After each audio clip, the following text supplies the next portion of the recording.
Alors, bienvenue sur Popon Code. Donc aujourd'hui, je vais tout simplement répondre à une question que beaucoup de jeunes développeurs se posent lorsqu'ils arrivent à peine dans le game.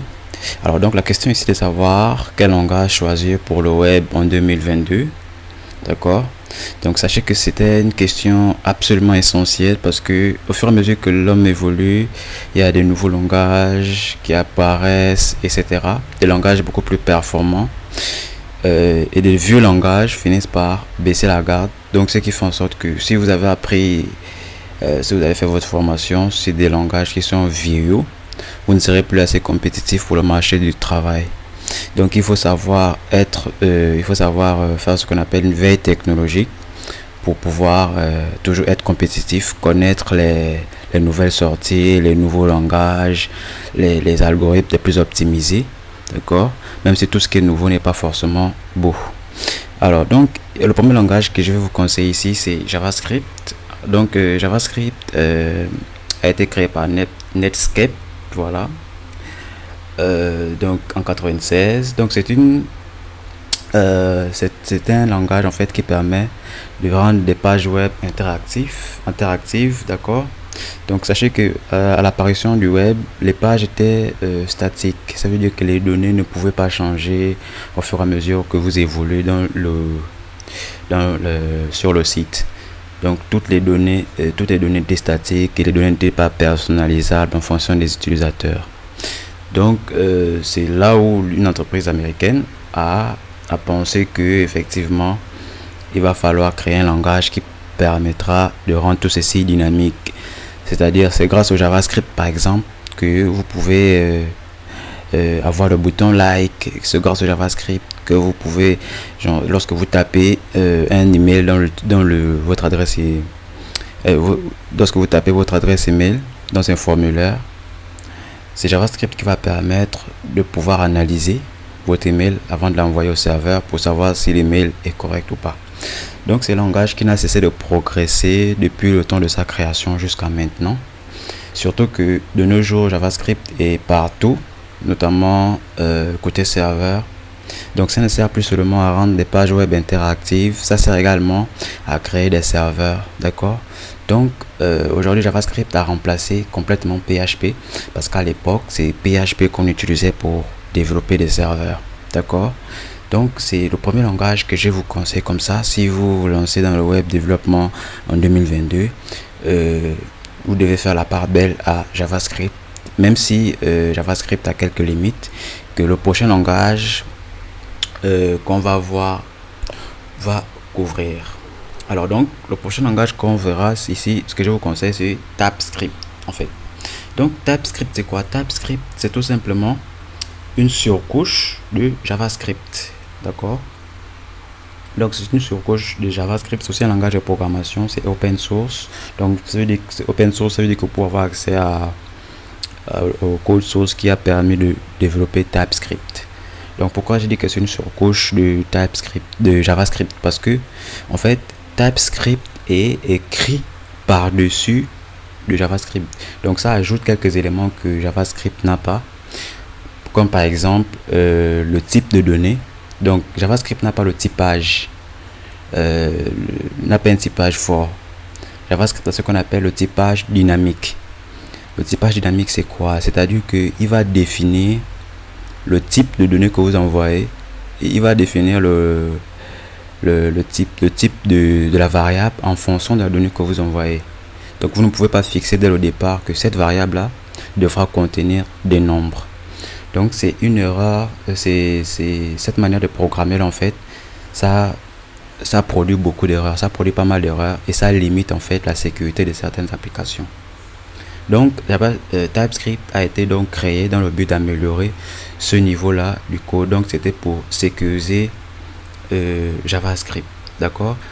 Même si après TypeScript, lorsque on va dire le logiciel exécute, compile le code TypeScript, il va compiler, il va transcompiler ça en JavaScript, d'accord.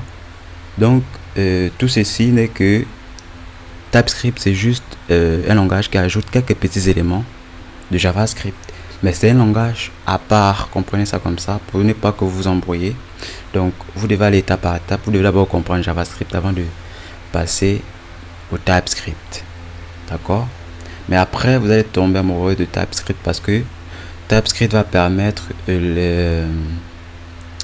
que votre logiciel puisse évoluer, votre logiciel puisse être beaucoup plus sécurisé, ce qui sera difficile, absolument difficile à faire en JavaScript pur. D'accord? Donc la première version du TypeScript c'est le 9 février 2012. Voilà. Donc c'est un langage qui est développé par Microsoft. D'accord?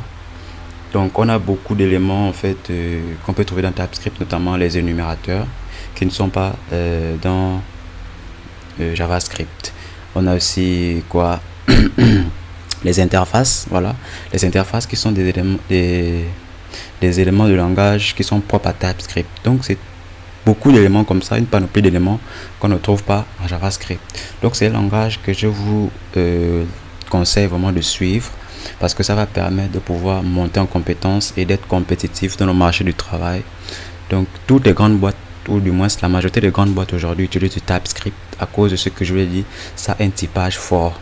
Donc avant de pouvoir, par exemple, lorsque vous déclarez une donnée, vous devez dire à l'ordinateur que cette donnée-là, le type de données que cette variable va recevoir, ce serait un nombre en fait. Cette variable ne recevra que des nombres. Donc ça améliore et ça réduit la marge d'erreur en fait. Et TypeScript aussi a l'avantage selon lequel il permet en fait de trouver des erreurs avant la compilation. Alors que JavaScript c'est après compilation du code, donc après analyse du code qu'on trouve les erreurs. Alors que TypeScript pour lui c'est après en fait. C'est avant temps pour moi. Donc on va poursuivre. Donc le second ou non le troisième langage que je vais vous conseiller c'est Java. Alors Java ici, il y a beaucoup de personnes, de nouvelles personnes lorsqu'elles rentrent dans le monde du développement confondent souvent Java et JavaScript. Alors je vais complètement vous arrêter tout de suite. Java et JavaScript sont complètement deux mondes différents. D'accord? Java c'est un langage qui est orienté objet, ce qui n'est pas le cas de JavaScript. Et c'est deux entreprises différentes qui développent ces deux langages là. D'accord? Donc Java ici a été d'abord développé par Sun Microsystems. Donc voilà, c'est une entreprise qui est différente de Netscape qui a développé JavaScript. Donc Java est plus vieux, c'est un plus vieux langage que JavaScript. D'accord? Donc Java vous permet aujourd'hui de pouvoir développer des applications Android. D'accord? Donc Java aussi a une partie qu'on appelle Java EE qui permet de développer des sites web, on va dire des serveurs web. Donc Java est apprécié notamment à cause de sa manière, à cause de sa syntaxe. C'est une très très belle syntaxe, notamment ces paradigmes de programmation que ça supporte, comme la programmation orientée objet. Donc Java c'est un langage qui est orienté objet globalement. D'accord? Donc Java a également le typage fort, voilà. Donc ce sont des avantages aussi comme ça que je vais qui font en sorte que Java puisse être un langage assez apprécié au niveau des grandes boîtes. D'accord? Parce que Java aujourd'hui du fait de son expérience, voilà, donne plus de confiance aux entreprises de l'utiliser et à cause de sa stabilité aussi. Donc c'est un langage extrêmement stable. D'accord? Donc la partie dans Java qui permet de développer des projets web, c'est ce qu'on appelle Java EE. Donc Java EE, c'est Java de la version entreprise. Donc c'est la version entreprise de Java qui permet de développer on va dire des serveurs web. Donc il y a des frameworks comme Spring Boot qui vous permettront de pouvoir aller plus vite lorsque vous développez un site, lorsque vous développez un serveur web en Java. D'accord? Donc Spring Boot utilise le langage est basé sur Java pour pouvoir fournir de son code. Donc c'est un langage aussi que je vous conseillerais de suivre, peut-être pas trop s'appesantir dessus, parce que malgré sa stabilité, son expérience, Java aujourd'hui commence à perdre un peu du fait de l'arrivée de nouveaux langages, de nouveaux frameworks qui ne sont pas basés sur Java. Mais vous pouvez quand même continuer à apprendre parce que Java aussi, ce que j'apprécie surtout sur Java, c'est ça a facilité à expliquer les concepts de la programmation orientée objet qui sont devenus des éléments importants dans le génie logiciel aujourd'hui. Donc c'est ça, facilité à expliquer ces éléments-là qui me fascinent vraiment sur ce langage et sa stabilité aussi. D'accord?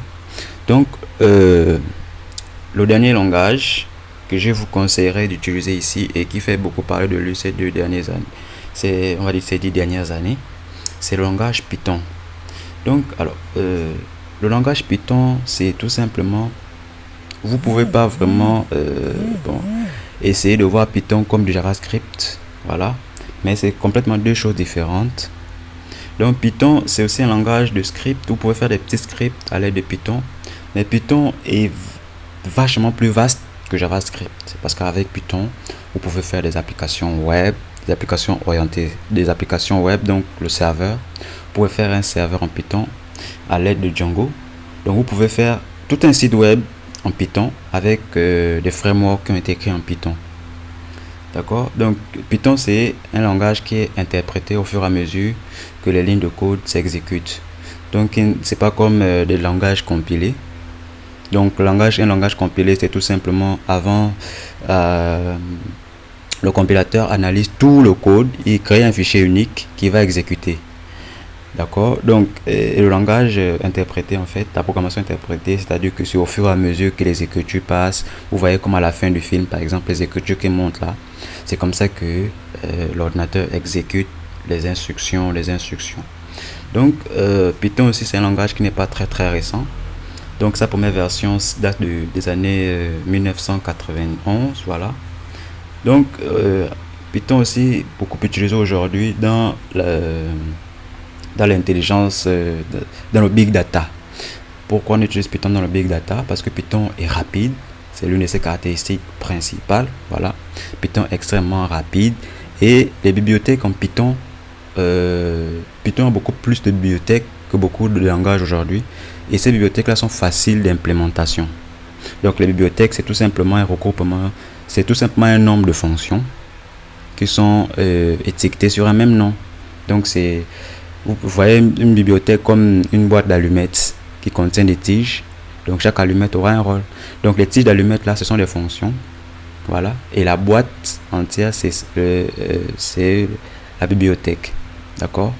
Donc Python a de nombreuses bibliothèques comme ça qui peuvent vous faciliter la tâche dans des gros projets informatiques, des gros projets vraiment d'intelligence qui gèrent vraiment un grand nombre de données.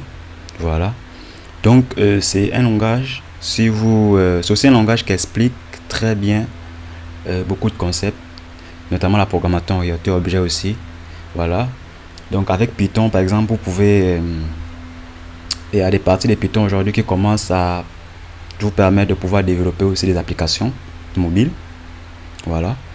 Même si je n'ai pas trop exploité ce côté de Python, mais Python et sa popularité est principalement due au fait que ça a beaucoup de fonctions, ça a beaucoup de packages qui ont la faculté de pouvoir analyser un grand nombre de données, notamment pour l'intelligence artificielle. Donc si vous voulez faire dans le big data, il va falloir vous apaisantir, vous investir plus de temps sur Python. Donc voilà en quelque sorte, mesdames et messieurs, on va dire les 4 langages que je voulais vous aider que je voulais vous partager aujourd'hui. Donc vraiment ces langages sont à choisir si vous avez des projets de vous lancer dans le web développement en 2022. D'accord? Donc voilà, cette vidéo tire à présent à sa fin. Je vous remercie d'avoir suivi et n'oubliez pas de partager la chaîne autour de vous. Et je vous remercie et on se retrouve à la prochaine vidéo. Au revoir.